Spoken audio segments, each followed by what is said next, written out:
Welcome back to the Cyber Resilience Brief, a SafeBreach podcast, where we pull back the curtain on the world's most sophisticated threat actors to help you stay one step ahead, or maybe five. I'm your host, Tova Dvorin. And I'm Adrian Culley, offensive cybersecurity engineer here at SafeBreach. My day job is thinking like the adversary so you don't have to, simulating the breaches before they actually happen. Still listening to my rants. But today we're kicking off a massive 6-part series. We're diving deep into a region that has become a masterclass in asymmetric digital warfare. Iran. It's a fascinating case study, Tova. We've been looking at some incredible new research that maps out the evolution of Iranian cyber operations. Most people think of nation-state threats and immediately look at Russia or China. But Iran, they play a different game. It's low cost, high impact, and incredibly retaliatory. In this first episode, The Phoenix Rises, we're looking at the Big Bang moment for Iranian cyber. Adrian, if we're talking about the catalyst that turned a regional power into a digital superpower, we have to talk about Natanz, right? Exactly. To understand where they are in 2026, you have to go back to 2010. Stuxnet. For those who don't know, it was a hyper-sophisticated worm that targeted the Siemens programmable logic controls, PLCs, logic controllers, at the Natanz nuclear facility. Countdown to Zero Day by Kim Zett is a very, very detailed account of this if anybody wants to deep dive into it. But let's touch on the main points. It physically destroyed the Iranian centrifuges for uranium enrichment by making them spin out of control while showing the operators that everything was normal on their screens. Brilliant. It was the first time we saw code actually manifest as physical destruction. Right. And for Iran, it was a humiliating wake-up call. Before Stuxnet, their cyber focus was internal, filtering the internet, tracking dissidents using the 2009 Green movement. After Stuxnet, the regime realised that they didn't need a massive navy or an air force to strike back at the West. They needed keyboard warriors. And our research shows that this shift was institutional and swift. They didn't just got mad, they got organized, and they are trying to get even. They did, Tova. They viewed cyber as a way to level the playing field. They created the Supreme Council of Cyberspace for Iran. They started funding what we now call Advanced Persistent Threats, APTs, but they didn't do it the way we do.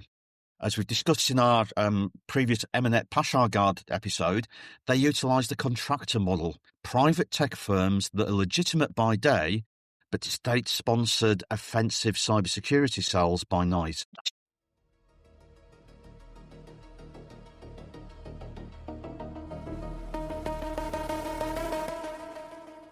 So they built the infrastructure. When do we see the first real punchback? So that would be 2012, 14 years ago, the Shamoon attack. If Stuxnet was a scalpel, which it was, Shamoon was an absolute sledgehammer. Right, that was with Saudi Aramco. Can you tell us a little bit about that? So, very interesting. 35,000 hard drives at Saudi Aramco were wiped clean in hours. The data was replaced with the image of a burning American flag. It wasn't about stealing secrets.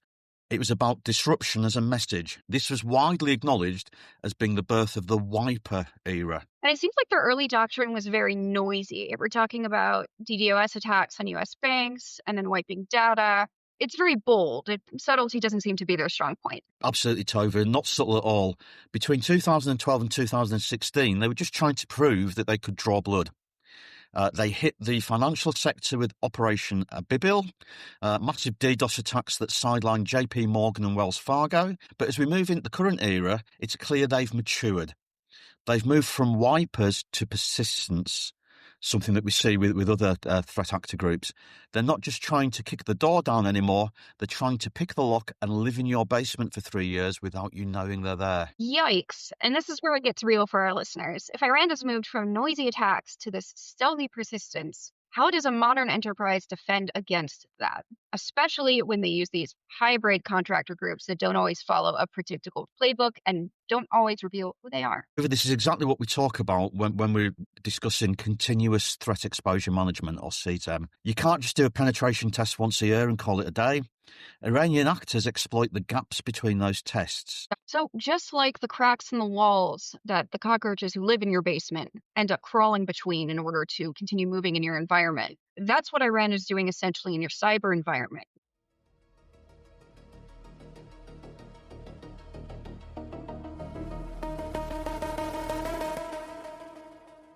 Now, let's talk about how BAS and CART fit into this Iranian threat profile. So think about breach and attack simulation, BAS, as your foundational check At SafeBreach, we have what we call the Hacker's Playbook. It contains thousands of methods used by groups like ATT&CK or Oil Rig. We can simulate an Iranian wiper attack in your environment safely. We're not actually deleting your data, but we're seeing if your EDR, your endpoint detection and response, actually sees the behavior. This is the key point. We're doing this behaviorally, and when we simulate that behavior, does your EDR detect that behavior as if it is a genuine wiping attempt? So it's about validating the tools you already paid for and also detecting the human behind the cyber. Exactly. But then you have CART, continuous automated red teaming. This is where we step into completely being offensive. While BAS tests your controls, CART acts like the adversary. It looks for those lateral movement paths. If an Iranian actor gets into a low-level dev server, can they pivot to the crown jewels? CART finds those paths automatically and continuously. Right, it's like a red team in your pocket. And essentially what we're doing here is adversarial exposure validation. How does that fit into this framework? So you're right about red team in your pocket, Tova.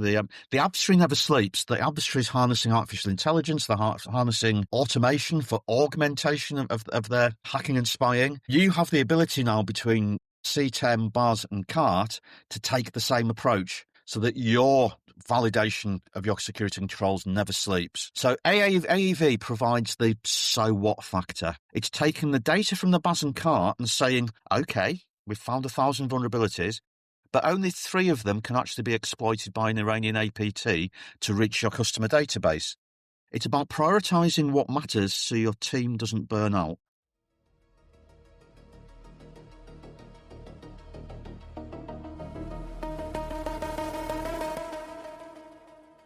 So let's talk about why we're speaking about Iran now. And it's not just because of our series on China, Russia, Iran, and North Korea. According to press reports, Iranian groups are increasingly targeting the supply chain. These are smaller vendors that lead into the big targets. And we've seen Iran a lot in the news lately. How does it all tie together? So we mentioned at the start of the podcast, Tova, that the defining characteristic of the Iranian advanced persistent threats, the cyber element of the Islamic Revolutionary Guard Corps, is retaliatory.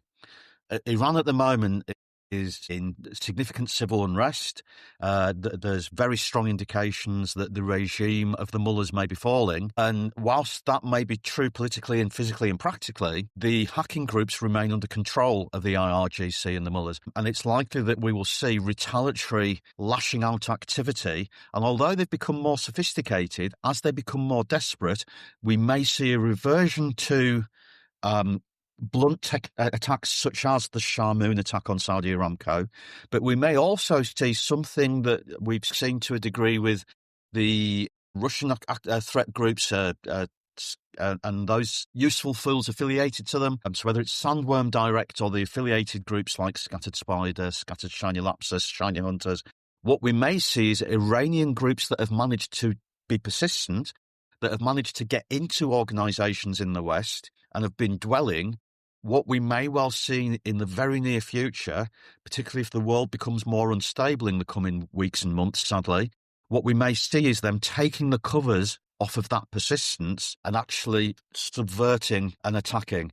There's been CISA advisories and FBI advisories during December 25 about exactly this for operational technology estates in the West.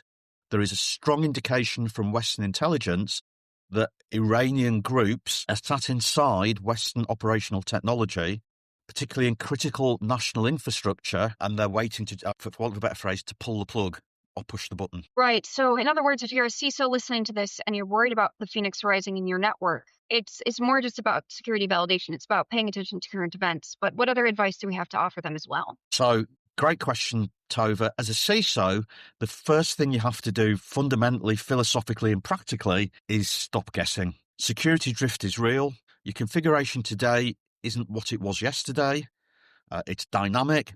Use a platform to run these simulations daily. If APT33 drops a new piece of malware, like we saw with the drop shot evolution, for example, recently, you should be able to click a button and know within minutes if you're protected and where your gaps are. Exactly. Validation is the antidote to uncertainty. Why guess when you could know? Well, that's a very precise summary, Tova. Nobody wants to see that burning American or any other nation state flag on their computer screen to find out that their firewall was misconfigured. Get ahead of this.